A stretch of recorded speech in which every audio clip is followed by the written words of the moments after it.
अस्सलाम वालेकुम।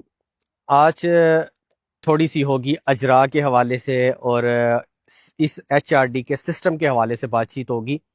मैं थोड़ा सा बाहर आया हुआ था तो बड़ी प्यारा मौसम था, धूप थी निकली हुई, तो अचानक टिकटॉक स्क्रॉल करते हुए मेरे सामने अचानक ना एक दिन पहले भी एक वीडियो स्क्रॉल हुई, आज मैंने देखी वीडियो तो वो भी स्क्रॉल हुई। सबसे पहले आप वीडियोस का थोड़ा थोड़ा पार्ट देखें, फिर उसके बाद बात करते हैं।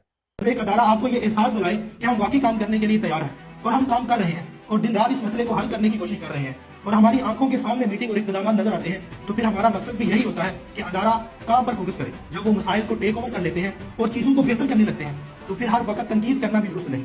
अभी उन्होंने हमें ये यकीन दहानी करवाई है कि ये सिस्टम बेहतर होगा और अगर हम सैंडिंग के मामला देखें तो कुछ चीजें वाकई पहले से बेहतर नजर आ रही हैं और एक्सटेंशन का मसला अभी भी मौजूद है क्योंकि सामने से एचआरडी अभी इतमाद में नहीं आ रही। और जहां तक बात अजरा की है तो उन्होंने हमें यकीन दिलाया कि अजरा के मामला बहुत जल्द बेहतर हो जाएंगे। अहम मसला है इजरा रेशो जो है वो काफी कम रही है गुज़श्ता सालों में। अगर हम देखते हैं तो इसमें बहुत सारे लोगों ने, बहुत सारे टीचर हजरात ने, टीचर एसोसिएशंस ने बहुत सारी एप्लीकेशंस, बहुत सारी जो एहतजाज की सूरत में की हैं इस साल, तो उसका काफी अच्छा रिजल्ट जो है वो देखने को मिला है। ये जैसे भी हुआ है पाकिस्तान के लिए बेहतर हुआ है। इस सिस्टम के अंदर इंप्रूवमेंट आ रही है।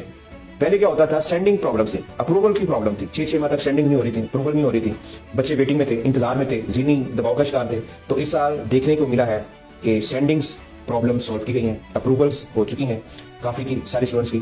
तो इंशाल्लाह सिस्टम जो है वो बेहतरी की तरफ जा रहा है। आप लोगों ने वीडियोस देख ली हैं, वीडियोस में आप लोगों को साफ नजर आ रहा है कि आप लोगों को अजरास ज्यादा होने के बारे में यकीन दहानी करवाई जा रही है कि ये सिस्टम बेहतर होगा, ये सिस्टम बेहतरी की तरफ जाएगा। लेकिन क्योंकि मैं जो चीजें बताता हूँ ना, मैं एचआरडी के कानून के मुताबिक और जो कोरिया का लॉ है उसके मुताबिक बताता हूँ कि ऐसा हो सकता है या नहीं।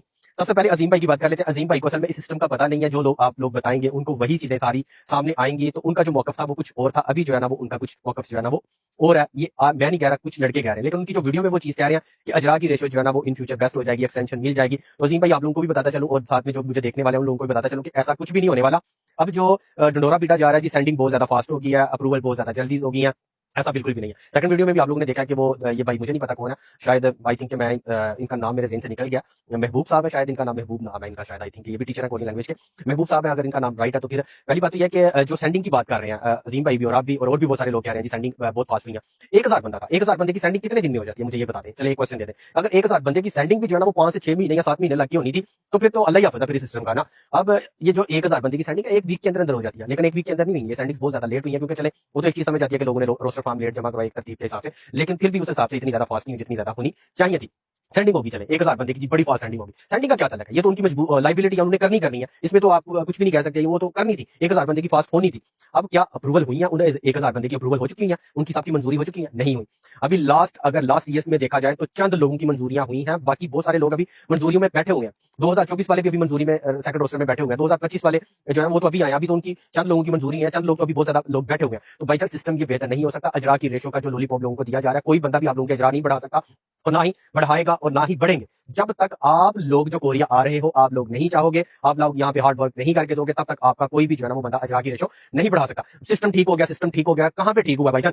मेरी वीडियोस के नीचे अभी भी बहुत सारे लोगों के कमेंट्स पड़े हुए हैं कि ओवरसीज इंप्लॉयमेंट कॉर्पोरेशन में जब हम हेल्पलाइन पे कॉल करते हैं तो हमारी हेल्पलाइन की कॉल ही नहीं उठाई जाती। मैंने खुद ट्राई किया, कॉल उठाता ही कोई नहीं। पहली बात तो ये कि मैं तो यहाँ से बॉस्टन जब कॉल करता हूँ तो कहते हैं कि ये सिस्टम आपके सिस्टम वो डिक्शनरी में मौजूद ही नहीं है, ये सिस्टम पे आप कॉल कर ही नहीं सकते। तो इसलिए भाईजान वो चीजें लोगों को बताएं जो रियलिटी है। झूठे दिलासे दे के मैं चंद बातें कह के मैं चंद व्यूज लेके इन लोगों से जो है ना वो कुछ भी नहीं हासिल कर सकता। किसी की मैं ये नहीं कह रहा कि आपकी नीयत पे शक कर रहा हूँ या किसी पे, ऐसा बिल्कुल भी नहीं है। लेकिन जो रियलिटी है वो लोगों को पता नहीं चाहिए। जो लोग सिस्टम में जुड़े हुए हैं कम से कम वो तो बात राइट करें ना। अजीम बाजवा भाई जो है वो तो एक सिस्टम से बाहर है, उनको इन चीज का इल्म नहीं है। जो सिस्टम के अंदर है कम से कम वो तो आवाज उठाए ना।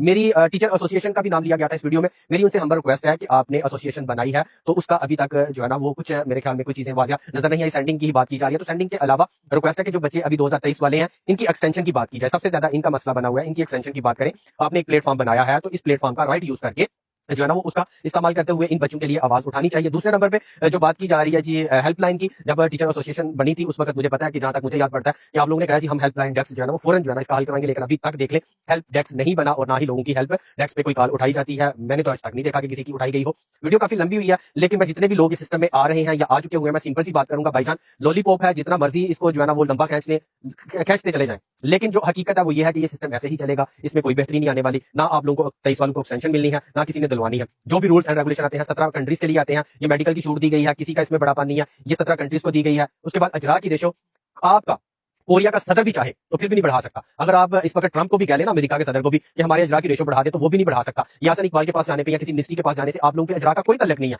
मेरे प्यारे भाइयों, जब तक कोरिया की पार्लियामेंट में लॉ चेंज नहीं हो जाता मिनिस्ट्री ऑफ जस्टिस की तरफ से कि मालकान को इख्तियार खत्म कर दिया जाए कि वो अपनी मर्जी से वर्कर जो है ना वो सिलेक्ट कर सके किस कंट्री का बुलाना चाहता है, उस वक्त आप लोगों की अजरा की रेशो में अमल दखल दिया जा सकता है। जब तक ये कानून मौजूद है कि मालक जो है ना वो अपनी मर्जी से जो है ना वो जिस कंट्री के चाहे वर्कर बुला सकता है, उस वक्त तक सिर्फ और सिर्फ आप लोगों को कोरिया में आके हार्ड वर्क करके देना पड़ेगा। उसी सूरत में आप लोग जो है ना वो अजरा की रेशो बढ़ा सकते हैं। उसके अलावा जितने मर्जी कोई आप लोगों को जो है ना वो चैलेंजेस देता है या आप लोगों को बात करता है या आप लोगों से कहता है जी हम बहुत कुछ कर देंगे, ऐसा कर दें, भाई साहब सब झूठ है, कोई कुछ नहीं कर सकता। जो रियलिटी है उसको जान के जीना चाहिए। और जो इस सिस्टम में 2026 में आ रहे हैं, मैं उनको एक चीज बताता चलो, 70% लोग एक्सपायर होते हैं और होते रहेंगे। 2025 में सिर्फ और सिर्फ 564 अजरा हुए हैं। तो याद रखें। जज़ाकल्लाह, अल्लाह हाफिज।